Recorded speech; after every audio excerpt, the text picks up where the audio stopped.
ഒരു കുടുംബത്തിലെ 4 ജീവനുകൾ, കാഴ്ചയില്ലാത്ത ഭാര്യ, 2 പെൺമക്കൾ, കയറി കിടക്കാൻ ഒരു ഇടം പോലുമില്ല. എല്ലാ ദൈവങ്ങളോടും യാത്ര ചോദിച്ച് അവരങ്ങനെ ഒരുമിച്ച് മടങ്ങിയിട്ടോ എല്ലാ സുഖ സൗകര്യങ്ങളുള്ള ആ ഒരു ലോകത്തേക്ക്. ഒരുപാട് അലഞ്ഞു കാണും, ഒരുപാട് പ്രയാസപ്പെട്ടിട്ടുണ്ടാവും.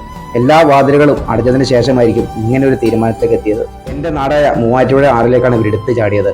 ആദ്യം 2 മക്കളെ പുഴയിലേക്ക് എടുത്തു കഴിഞ്ഞു.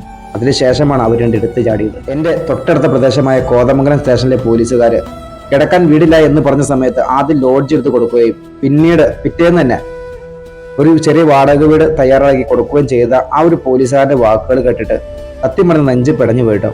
അവരൊട്ടും പ്രതീക്ഷയിലായിരുന്നു ഇങ്ങനെ ഒരു കടുകയെ അവർ ചെയ്യുന്നത്. ഞാനൊരു സർക്കാരിനെ കുറ്റം പറയില്ല കേട്ടോ. കാരണം നാം ഓരോരുത്തരെയും ബാധ്യതയാണ്.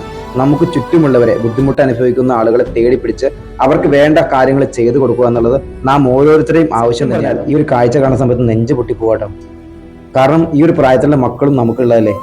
ആ മൂത്ത കുട്ടി ഓടി നടക്കുമ്പോൾ ഒരിക്കലും ഓർത്ത് കാണില്ല ഇനി ഒരിക്കലും തിരിച്ചു വരാത്ത ആ ഒരു ലോകത്തേക്ക് പോകാൻ വേണ്ടിയും അറിയാത്ത ആ ഒരു പിഞ്ച് മക്കൾ. എന്താലേ, ഒരു വശത്ത് സർക്കാർ ജോലിയുള്ള സ്ത്രീകൾ ബസ്സിൽ ഫ്രീ യാത്ര ചെയ്യുന്നു, മറുവശത്ത് കിടക്കാൻ കിടപ്പാടം പോലും ഇല്ലാതെ പട്ടിണി കിടന്ന് ഇതേപോലെ ആത്മഹത്യ ചെയ്യുന്നു. ഇങ്ങനെയുള്ള ആളുകളെ കണ്ടെത്തി അവരെ സഹായിക്കുന്നതിൽ എന്തെങ്കിലും ഒരു പദ്ധതി നമ്മുടെ കേരളത്തിലുണ്ടോ?